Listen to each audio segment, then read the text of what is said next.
Le 29 novembre 2011, Laurent Gbagbo a été transféré à La Haye.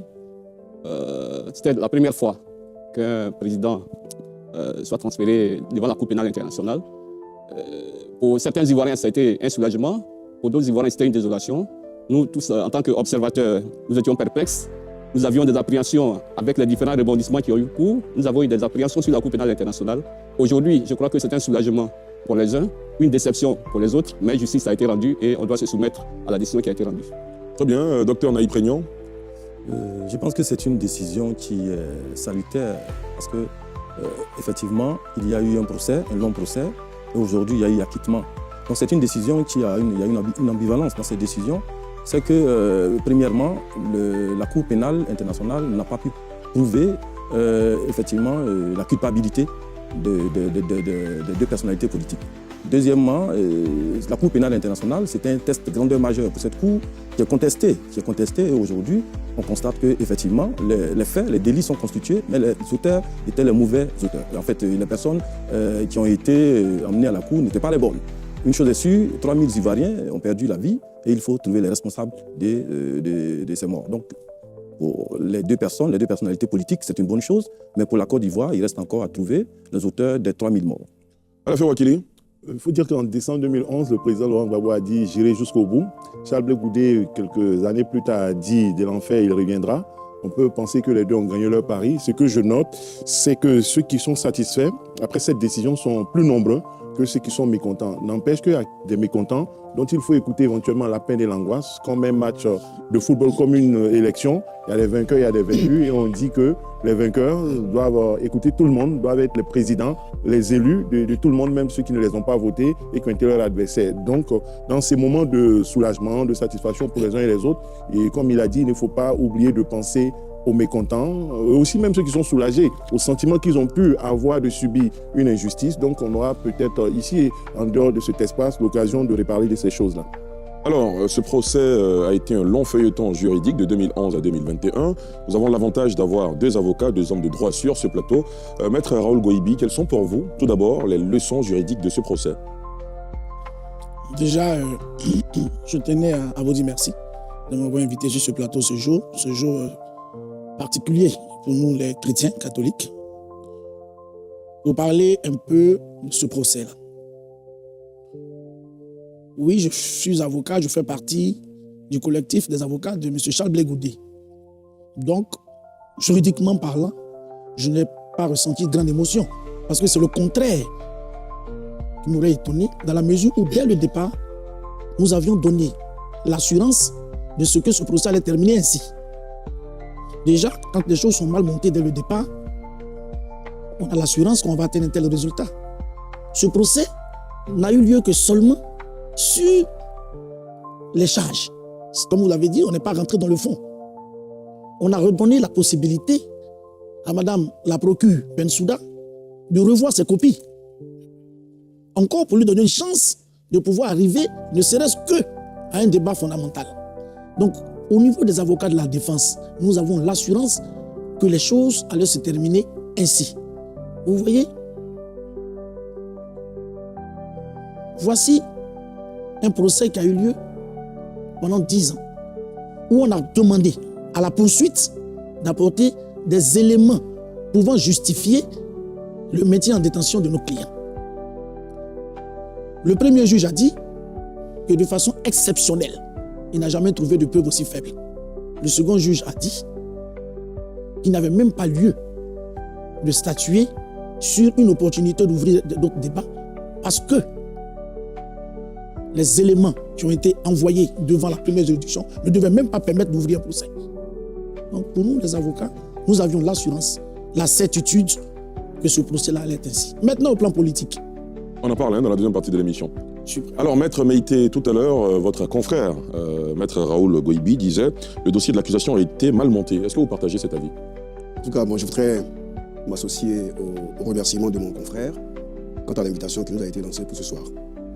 Aussi, je voudrais souhaiter bonne fête de Pâques à tous les chrétiens et aussi à mon cher confrère, parce que je sais qu'il est chrétien. Et félicitations aussi, il est député. C'est cela. Allez, poursuivez. Merci. Alors, moi, je voudrais faire une lecture beaucoup plus technique de la question. Nous avons été invité en qualité d'avocat, ce qui suppose que nous devons nous abstenir des émotions personnelles pour rester plus technique. En ma qualité d'avocat, je retiens à travers ce procès l'état de droit. La Côte d'Ivoire a fait preuve qu'elle est un état de droit. Je vous souviens déjà qu'en 2003, précisément si mes souvenirs sont bons, c'était le 18 avril, où le président Laurent Gbagbo avait saisi la Cour pénale internationale pour solliciter sa compétence en Côte d'Ivoire.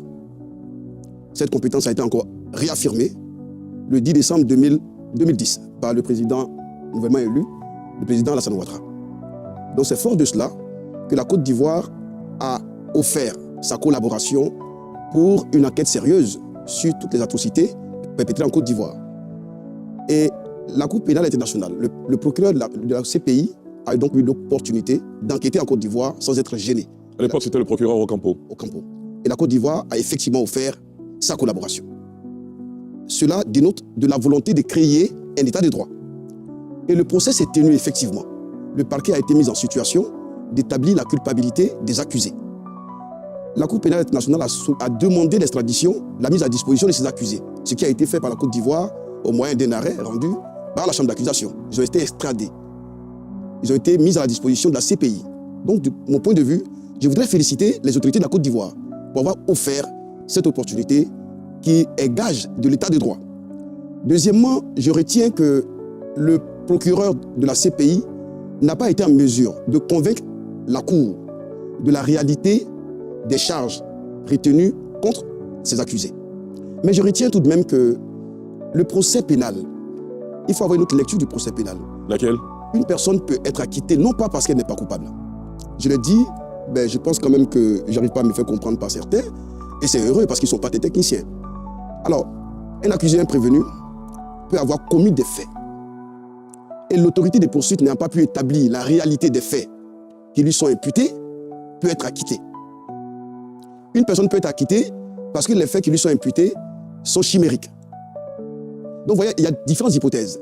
Donc, la vérité du droit, comme en l'espèce, on retient que le parquet, autorité de poursuite, n'a pas pu établir avec certitude la réalité des charges. C'est ce que je retiens. Alafé Ouakili. Moi, vous savez, quand j'ai eu le thème de cette émission, je suis retourné faire des recherches sur le statut de Rome. C'est près de 100 pages. Là, j'ai tiré 20 pages. J'ai relu à peu près tout rapidement et je regarde l'article 5. Les crimes relevant de la compétence de la Cour. La compétence de la Cour est limitée aux crimes les plus graves qui touchent l'ensemble de la communauté internationale. En vertu du présent statut, la Cour a compétence à l'égard des crimes suivants. Le crime de génocide, les crimes contre l'humanité, les crimes de guerre, les crimes d'agression. Moi, lisant cela, je peux dire, comme il dit de ne pas faire acte d'émotion, je peux dire, on peut avoir dans un conflit, dans une situation, 10 000 morts, comme on en a eu 3 000 ici, on peut même avoir 100 000 morts sans que cela ait résulté expressément d'un crime de génocide, sans que cela ait résulté d'un crime contre l'humanité, des crimes de guerre ou des crimes d'agression. Parce que quand on lit, au regard des preuves, la question du statut de Rome, à plusieurs reprises, il faut prouver qu'il y a eu de l'intention, il y a eu des actes délibérés. Et c'est sur ça que le procureur a souvent buté. La question qu'on peut aujourd'hui se poser, c'est que même si des personnalités ont pu être responsables des violences, des morts, est-ce que ce sont des crimes de guerre? Est-ce que ce sont des crimes de génocide? Est-ce que ce sont des crimes contre l'humanité? Est-ce que ce sont des crimes d'agression délibérés? Voilà la question qu'il faut éventuellement se poser si on veut sortir de l'émotion, parce que j'ai pris la peine de relire le statut de Rome. Je ne suis pas juriste, je ne veux pas me substituer aux juristes, mais je veux dire que c'est écrit suffisamment de façon accessible, de sorte que même avec un seul extrait de naissance comme diplôme, on puisse y comprendre des choses. Pendant qu'on y est, vous pouvez lire l'article 9 qui définit un peu le crime d'agression. Oui, l'article 9, oui, l'article 9, si vous permettez, je le trouve dans mes notes. C'est important mettre ces notes-là pour que tous puissent participer au débat. J'ai lu l'article 5, non? Oui, le 9 doit pas être voilà, le 9, voilà, 8, je suis... Bon, voilà, le 9, je me mélange. On va retrouver tout à l'heure. Très bien, alors on va retrouver l'article 9, le temps pour Dr Naïb Prignon de faire des précisions. Oui, tout à fait. Moi, je suis d'avis avec Alafé. Maître Meïté a effectivement situé le cadre juridique. Effectivement, les faits reprochés aux deux personnalités politiques étaient tellement graves que si on s'en tient à la décision d'acquittement, on se demande bien comment le dossier a été ficelé. On ne va pas jouer les techniciens, mais on sait que la Cour pénale a été saisie. Qui l'a saisie? Le procureur a mené des enquêtes. Aujourd'hui, la Cour pénale, dans les tests de la Cour pénale, La charte. dans la charte, il est marqué que la Cour pénale a pour ambition en tout cas de participer à l'état de droit, de lutter contre l'impunité, voilà, et de prévenir des crimes. Après 10 ans, si on acquitte des personnalités, je veux dire que c'est un échec de la Cour pénale, parce qu'on se demande bien comment le dossier a été monté, comment il a été ficelé, et puis qui... Certains disent que c'est un échec pour la procureure. Vous dites que c'est un échec pour la Cour en général. En réalité, la Cour elle-même elle a un problème de crédibilité depuis sa création. Depuis 2002, la Cour a un problème de crédibilité. Même les pays les plus importants du Conseil de sécurité de l'ONU, il y a certains pays importants qui ne font pas partie de la Cour. Et donc, la Cour devait faire ses preuves avec cette affaire. Il vient d'élever la sanction américaine. Peut-être qu'il va faire adhérer l'Amérique. Bon, d'accord. Tout compte fait, les États-Unis ne font pas partie, la Chine non plus. Il y a des pays importants qui refusent. Aujourd'hui, avec l'affaire Gbagbo Blegoudé, on aurait certainement voulu que les 3000 Ivoiriens qui sont morts puissent comprendre pourquoi ils sont morts, qui les a tués. Et donc, en réalité, je pense qu'effectivement, il y a un échec de la procureure, mais il y a un échec de tous les acteurs qui ont participé au déclenchement de l'action publique. Parce qu'il y a quelqu'un qui a saisi la Cour pénale, le procureur ne s'est pas autosaisi. Enfin, les techniciens vont nous dire. Qui a dit que Charles Blegoudé et M. Gbagbo étaient les auteurs? Maintenant, le procureur a mené son enquête. Il y a eu des enquêtes, il y a eu plusieurs choses qui ont été faites. Donc, la question, c'est, au niveau du droit, certainement, le droit a été dit, mais comme on le dit, au plan social, il faut qu'on arrive effectivement à trouver. Parce que la Cour pénale est claire, il y a eu 3000 morts. Il y a eu crime contre l'humanité. Mais ça n'a pas été prouvé, c'est ça le problème. Non, c'est la responsabilité de M. Gbagbo et M. Charles Blegoudé. Cette responsabilité n'a pas été prouvée. Mais au niveau des infractions, les spécialistes sont là. Je pense que si... Alors, on le laisse terminer à la fin. Si les charges ont été confirmées, c'est parce que la Cour estime qu'il y a eu effectivement infraction. Maintenant, il faut lier les infractions aux auteurs. C'est là que la procureure n'a pas pu. En tout cas, à ma connaissance. Oui, à la fin. Et la lecture superficielle que j'ai faite fait ressortir l'intention et la volonté délibérée, d'où le plan commun, pour dire c'est orchestré. On a tout ça dans ces crimes-là, il faut que ce soit orchestré, il faut que ce soit prémédité. Donc, quand il y a eu 3000 morts là, est-ce qu'il y a eu une préparation de ça? Est-ce qu'avant l'élection, avant la crise, on pouvait délibérément savoir que nous allons perdre l'élection? Si nous perdons, nous allons faire ça et comme le procureur le disait à un moment, rester coûte que coûte au pouvoir, de façon délibérée et de façon intentionnelle. C'est ce que le procureur n'a pas pu prouver. Oh, ça, c'est un élément important. Voilà. D'accord. Oui, Raoul Goïbi. Mais ce n'est même pas le chèque de Madame le procureur ni de la CPI, c'est le chèque du gouvernement qui était en place au moment où nos clients partent à la CPI. Pourquoi? Quand vous écoutez nos confrères vous dire qu'ils ont été extradés, vous voyez la difficulté déjà, on ne peut pas extrader son national. Ça veut dire que dès le départ, l'intention malveillante de pouvoir écarter ces deux missions du jeu politique était dessinée. Que dit la Cour? La Cour, la CPI, c'est qu'on ne peut pas extrader un national. Donc, c'est une procédure de l'envoi qui est mise en place. Nous étions à l'audience devant la chambre d'accusation. Nous avons dit au président de la chambre d'accusation quel est le fondement juridique qui vous permet de remettre Charles Blegoudé à la CPI. Donnez-nous un texte. Le procureur général, qui aujourd'hui vient d'être nommé à l'IO, nous a dit que c'est tout comme l'extradition. On lui a sorti qu'il n'y a pas d'analogie en droit. Parce que quand Laurent Gbagbo demandait de reconnaître la CPI dit chaque nation doit établir à l'Assemblée nationale un texte pour adapter. Aujourd'hui, je suis content que l'avocat de l'État de Côte d'Ivoire, Abel Meïté, dit que c'est une extradition. On ne veut pas extrader son national. Ça, c'est un. Tous les témoins, 1500 témoins donnés à Madame le procureur, elle s'en est limitée à 60 parce qu'elle était fatiguée de voir des gens qui étaient venus en pèlerinage.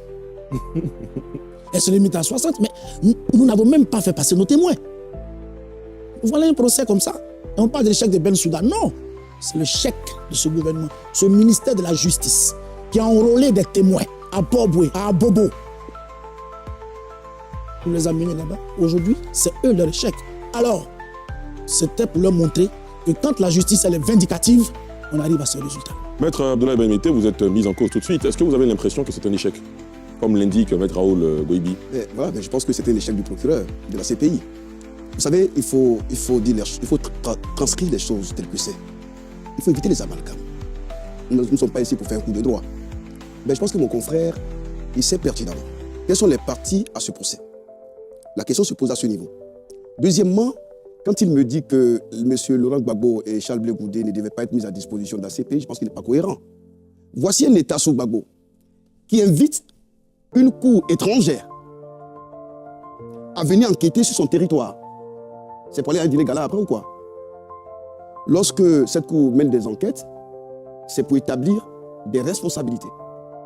La Côte d'Ivoire, en offrant à la Cour pénale internationale le droit de venir enquêter en Côte d'Ivoire, admet par là même qu'elle a même de tirer toutes les conséquences. C'est ce que la Cour a fait, premièrement. Deuxièmement, ce n'est pas la Côte d'Ivoire qui a choisi Laurent Gbagbo ou Charles Blé Goudé. Non. C'est la Cour pénale internationale qui a décerné un mandat contre les deux, dans le cadre de leur enquête. Et la Côte d'Ivoire... Selon ce que Maître Raoul Goïbi disait, oui, c'est que c'est l'État de Côte d'Ivoire qui a saisi la CPI pour... C'est une erreur. Ce que je dis, il n'a qu'à dire les choses telles que c'est. J'ai dit bien en 2003, sous la plume de l'ancien président Laurent Gbagbo lui-même, himself, la CPI a été invitée à enquêter en Côte d'Ivoire. Compétence reconnue, alors même qu'on n'est pas signataire du traité de Rome. En 2011, le président Alassane Ouattara a confirmé cette volonté de l'État ivoirien de composer avec la CPI.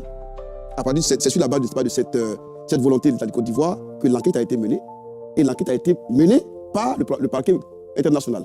Ce qui a donné lieu effectivement à l'interpellation de M. Laurent Gbagbo qui avait été visé par le mandat qui a été décerné. Donc ce n'est pas la Côte d'Ivoire. Il faut arrêter de dire des choses qui ne sont pas exactes. Deux, trois, ce que je voulais quand même préciser. On me dit que c'est le ministre de la Justice qui a enrôlé des témoins. Mais je pense que c'est encore grave. Plus grave parce qu'il s'agit effectivement d'un confrère avocat. Ce que je sais, c'est qu'à la CPI, il y a trois parties. Il y a le procureur de la CPI, qui est l'autorité de poursuite. Il y a les victimes, qui sont parties civiles, et il y a les accusés. Donc le procès se tient entre ces trois entités. Et dans le cadre de la poursuite, les témoins à charge, c'est au procureur de la CPI de les trouver pour pouvoir effectivement consolider les informations détenues. Mais je m'étonne qu'on me dise que le ministère de la Justice aurait enrôlé des gens. La Côte d'Ivoire a offert sa collaboration, n'a pas voulu empêcher l'enquête de se dérouler, elle a offert ses institutions à cette fin. Il faut dire les choses telles que c'est. Alors, autre rebondissement juridique dans cette affaire, c'est bien sûr les procès qui ont eu lieu en Côte d'Ivoire concernant Laurent Gbagbo et Charles Blé Goudé. On en parle évidemment avec nos hommes de droit, mais aussi avec tous les autres invités sur ce plateau. Docteur Sylvain Guesson, vous voulez réagir? Bien sûr. Bon, on se pose des questions. En 1999, déjà, il y avait eu le fameux film documentaire Côte d'Ivoire poudrière identité. En 2003, un chef d'État de la sous-région avait déjà dit, au sorti de Makoussi, que le président Laurent Gbagbo finirait devant la CPI. Comment? Que le président Laurent Gbagbo finirait devant la CPI. On est en quelle année? 2003. Au regard de ce film de 1999, des propos d'un chef d'État de la sous-région d'alors, en 2003, on se demande si finalement il n'y avait pas déjà une trajectoire bien définie qui propulsait le président Laurent Gbagbo devant la CPI. Est-ce qu'il n'y avait pas, en réalité, une certaine ligne qui avait été définie par certaines parties au conflit en Côte d'Ivoire, faire coûte que coûte, condamner ou alors faire perdurer loin de la Côte d'Ivoire le président Laurent Gbagbo, de sorte à ce que, plus ou moins, il soit mis hors du jeu politique pendant un certain moment, ou alors qu'il prenne sa retraite politique au sorti du conflit de 2011. Pour revenir à la question que vous venez de poser, le procès qu'il y a eu en Côte d'Ivoire, on parle de casse de la BCAO. Ce serait une bonne chose qu'il y ait des enquêtes sur les casses de la BCAO. Pour rappel, il y a eu la casse de la BCAO de Mans, de Bouaké, de Korogo. En tant qu'Ivoirien, citoyen ivoirien, il serait bien heureux qu'il y ait des enquêtes et qu'on sache réellement ce qui s'est passé dans aussi bien ces trois agences de la BCAO que celle d'Abidjan. Le président Laurent Gbagbo a été, je crois, condamné à 20 ans de prison au sorti de cette accusation pour ce qui est de la casse de l'agence de la BCAO, l'agence nationale du plateau. Bon, le président Gbagbo, je crois, pour ce que j'ai lu dans les médias, encore on prend tout ça avec des pincettes puisque nous autres, on n'avait pas accès à lui. Il a toujours dit qu'il souhaiterait rentrer en Côte d'Ivoire pour faire face à cette condamnation. Pour certains, ce procès intervient, en tant qu'analyste politique, ce procès intervient dans une période où la procureure Bensouda était déjà en difficulté. Elle avait du mal, comme à la fin le disait, ils avaient du mal à établir la relation qu'il fallait entre le président Laurent Gbagbo et tous ces crimes qui ont été commis de sorte à le condamner. Pour l'observateur que je suis, je me pose encore des questions. Est-ce que ce procès n'a pas eu lieu en octobre-novembre 2018-19 Est-ce que l'intention réelle, ce n'est pas une condamnation de sorte à ce qu'il ne soit pas éligible à la présidentielle d'octobre 2020? Étions-nous forcément dans le droit ou alors il y avait encore une fois de plus une question que vous posez ou c'est une affirmation? Une intention politique derrière ce procès. Dès lors qu'il y a une intention politique derrière le procès, on serait en droit de se poser des questions si c'est le droit qui a été dit ou alors si c'est d'autres choses qui ont prévalu. Bien. Sivaye, Debaï, pardon. Oui. Je crois qu'on ne va pas refaire l'histoire du procès, mais sur certains propos qu'on entend ici, on doit quand même réagir. Quand Maître Ben m'était dit que ce n'est pas la Côte d'Ivoire qui a envoyé Laurent Gbagbo à La Haye, moi je m'étonne. Je m'étonne parce qu'il a dit tout à l'heure les différentes péripéties de la sollicitation de la CPI dans notre crise. 2003, Laurent Gbagbo qui sollicite la CPI. 2011, le président Alassane Ouattara qui sollicite la CPI. Mais entre les deux sollicitations, nous sommes là pour constater que c'est celle du président Ouattara qui a été suivie, puisque en 2003, quand Laurent Gbagbo a demandé à la CPI de venir enquêter, la CPI n'a jamais enquêté. En 2010, sur la base de la crise de ce qui s'est passé, la CPI est venue enquêter. Alors ici, il y avait bien un gouvernement qui était en place en Côte d'Ivoire. C'est ce gouvernement-là qui était à la base de tout ce qui a été ficelé comme dossier. Fatou Bensouda n'était pas en Côte d'Ivoire ici, elle n'a jamais vécu notre crise. C'est sur la base des documents qui lui ont été remis qu'elle a pu monter ses dossiers et qu'elle a pu trouver des témoins. Elle n'est pas ivoirienne, elle ne sait pas comment les choses se passent ici. Mais il y avait quand même des relais ici, et les relais, c'était l'État de Côte d'Ivoire. Donc on ne dise pas que l'État de Côte d'Ivoire y était pour rien, que des gens sont venus ici prendre Laurent Gbagbo pour aller avec lui. Bon, ça, on ne peut pas, en tant qu'Ivoirien, en tant qu'observateur, on ne peut pas être d'accord. Aujourd'hui, le procès qui a eu lieu, il y a eu un résultat. Laurent Gbagbo et Blé Goudé ont été acquittés. Il faut qu'on tire les leçons, il faut qu'on dise qu'à un moment donné, il faut que ça s'arrête. Parce que des gens qui ont été criminalisés, on a dit que c'était des criminels qui n'allaient plus jamais revenir. Ils sortent lavés de tout soupçon. Je pense que c'est sur cette base-là qu'il faut tirer les leçons et puis regarder l'avenir. On a fait. Voilà. Lorsque ils pointent la responsabilité du gouvernement, on peut peut-être leur en donner acte, en prendre acte. Et en même temps, relativement à la question sur la BCAO, poser le problème dans les thèmes suivants. Nous sommes en 2010, début 2011, il y a une élection, il y a la communauté internationale, il y a une crise post-électorale. Et il est estimé que le président Gbagbo n'a pas gagné. Lui, il estime qu'il a gagné sur la base des décisions du Conseil constitutionnel. Et une série de sanctions est lancée. Et face à cette situation et aux menaces, sanctions économiques et financières, avec notamment les fermetures des banques, une réquisition est faite. Une réquisition est faite dans les formes légales à l'époque, mais il est considéré, lui, comme dans une situation d'illégalité et d'illégitimité qui ne lui donne pas le droit d'agir. Lui, il estime que c'est normal, il est président de la République, il est responsable. Il assume sa responsabilité dans le cadre d'une mission que le peuple lui avait déjà confiée et le peuple lui a renouvelée. Et à ce titre, il autorise, malgré le désaccord des institutions financières internationales, à aller sortir de l'argent à la BCAO sur la base de personnes non qualifiées à cet effet. Donc l'État de Côte d'Ivoire, estimant que c'est l'argent de la Côte d'Ivoire, il envoie, il autorise. Donc, responsabilité. Si le gouvernement Ouattara est responsable de son départ à La Haye, lui, chef de l'État, il est responsable pour avoir envoyé des gens considérés comme non fondés, non légitimes à aller récupérer l'argent dans une banque. En temps normal, on donne les instructions et puis la BCAO exécute. Quand il y a un conflit, il fait comment? Lui, il a estimé qu'il ne peut pas dormir, laisser le peuple mourir. Il a agi en prenant ses responsabilités. Mais ce sont ces responsabilités-là qu'il paye dans le cadre de la BCAO. Je suis tout à fait d'accord. Voilà qu'il faut expliquer. De mon point de vue des néophytes, je dois admettre que oui, veut parler. Je suis un néophyte. Donc il ne faut pas trop m'écharger. Très bien. Alors, monsieur, on vous a bien compris. S'il vous plaît, Maître Goïbi, vous voulez réagir? Oui, non, simplement pour dire et répondre à mon confrère qu'il y a une frappe célèbre. Une phrase très célèbre du président Alassane Ouattara: je n'amènerai plus un Ivoirien à la CPI. Ça suffit pour comprendre que c'est lui qui les a envoyés. Et la procédure, c'est la procédure de l'envoi, comme j'ai expliqué. Parce qu'on voulait éviter l'extradition quand on est national. Donc, on arrête de nous dire c'est la CPI qui a voulu enquêter, nous on a collaboré. D'accord, on va dépasser ce débat. Donc, ce que je voudrais dire, c'est un point important que vous avez soulevé. Et sur le plateau, je crois que c'est M. Sylvain Guetsa qui a soulevé. Mais la condamnation de Blé Goudé et de, par contumace, et de Laurent Gbagbo, je crois par défaut et autres, en réalité, c'était pour prévenir ce résultat-là. Parce que, quand on a compris que le procureur était en difficulté, quand elle a commencé à demander à la Cour de lui accorder un non-lieu, ce qui lui permettrait d'annuler toute procédure, mais lui donnant la latitude de pouvoir la reprendre à tout moment, c'est en ce moment-là que les donneurs d'ordre de Aben Souda, ceux qui étaient au gouvernement, ont compris qu'il fallait créer quelque chose en interne.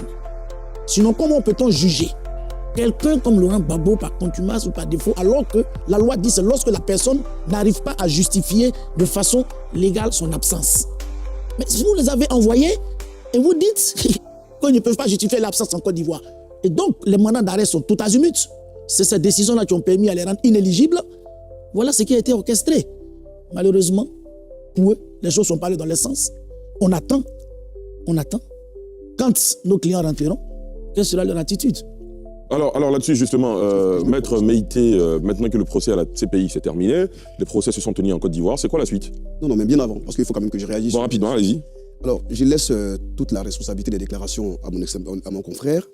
Il y a une décision qui existe, qui a été déjà rendue. Et je pense qu'un avocat, les voies de recours, s'il en a, il doit les emprunter. Le plateau n'est pas un cas de répéter un procès. Je voudrais quand même indiquer, et je voudrais quand même rebondir sur ce qu'il a dit, relativement à la phrase qu'il a prêtée au président de la République, qu'il enlève dans son contexte. Vous savez, la CPI obéit à un principe. C'est le principe de la subsidiarité. Ce qui veut dire que lorsque des faits ne sont pas connus des juridictions internes, ou bien quand l'État n'est pas en mesure de les juger, ou bien quand l'État ne veut pas les juger, qu'en ce moment, effectivement, que la CPI peut intervenir. Donc, le président a dit que maintenant, il a pu pacifier le pays. La Côte d'Ivoire est prête à juger ses nationaux, quel que soit le crime. Donc, il n'y a même plus lieu, n'est-ce pas, de faire partie de quelqu'un de la CPI. Il faut mettre les phrases dans leur contexte. Mais sur l'histoire de la S'il vous BCAO, plaît, on le laisse terminer. sur l'histoire de la BCAO, je t'ai quand même indiqué que c'est un procès qui a eu lieu. Le parquet a requis, le tribunal a jugé, il y a une décision qui existe bel et bien, et je pense que mon confrère il le sait. Il sait qu'il a une obligation, c'est d'avoir égal une décision de justice. D'accord. Alors, qu'est-ce qui va se passer maintenant C'est- que c'est- Laurent Gbagbo et Charles Blé Godon ont c'est- été acquittés? Ils sont censés rentrer en Côte d'Ivoire. Qu'est-ce qui va se passer alors qu'il y a des procès qui ont eu lieu en Côte d'Ivoire, Maître Goïbi? Vraiment, permettez-moi de Bon, si on reste dans cette logique, je vais répondre à chaque. Allez-y. je vais allez-y, répondre. Non, parce allez-y. que j'ai eu la chance Vous le faites d'occuper rapidement. pour Charles à son procès donc d'extradition. Sinon, parce que non, c'est pas quel terme employé, d'extradition. Mais nous avons demandé et nous avons plaidé ce message du chef pour dire que maintenant que toutes les juridictions sont en place, Charles Blé Goudé était en exil. Il a été amené. Tout était en place. Les juridictions fonctionnaient. Madame Gbagbo est restée, c'est les mêmes juridictions. On a dit, mais les juridictions sont en place, qu'est-ce qui justifie cela? Donc, l'argument que vous donnez, selon lequel c'est parce que nos juridictions n'étaient pas en place qu'ils sont partis, est vrai. Ce n'est pas vrai. Et donc, on va passer à autre chose. Je dis, c'est une justice vindicative et on accepte ça comme ça. Maintenant, vous m'avez demandé. Qu'est-ce qui va se passer à présent avec vos clients, notamment, avec votre client Charles Blé Goudé, et j'entends aussi avec le président Laurent Gbagbo, alors qu'il y a des procès qui ont été ouverts en Côte d'Ivoire, les verdicts ont été prononcés. J'ai transféré les décisions de leur condamnation à mes confrères qui étaient à La Haye pour qu'ils en prennent acte. Ils étaient plus pressés que tous pour venir répondre devant la justice. Qu'est-ce qu'ils ont demandé? Leur liberté provisoire. Lorsque on a senti qu'ils allaient l'obtenir, la liberté conditionnelle, qu'est-ce qu'on a senti? L'État de Côte d'Ivoire s'est réveillé. Ils ont désigné des confrères qui sont allés juste pour s'opposer à cette liberté conditionnelle. Voilà un État qui dit qu'il n'a envoyé personne, qui n'est pas mêlé. C'est un procès de la CPI. Sinon, les partis civils avaient leur avocat. Mais quand ils viendront, si l'État de Côte d'Ivoire entend exécuter leur décision, nous n'avons pas peur de la justice. Ce que nous demandons, ce n'est pas qu'on nous juge qu'on est absent. Voilà un régime qui gagne les procès lorsque les personnes poursuivies sont absentes. À Arusha, ils ont perdu 4 fois.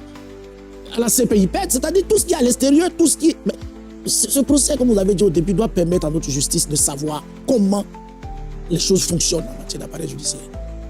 Réaction, Maître Maïté? Moi, je pense qu'on est sur Facebook, là, quand je l'écoute. Qu'est-ce que vous voulez dire? Je vois les activistes de Facebook. Alors, je pense qu'il faut, et c'est important, et je le dis aussi à l'endroit des journalistes, vous savez, lorsqu'on traite des faits, il faut traiter des faits avec vérité.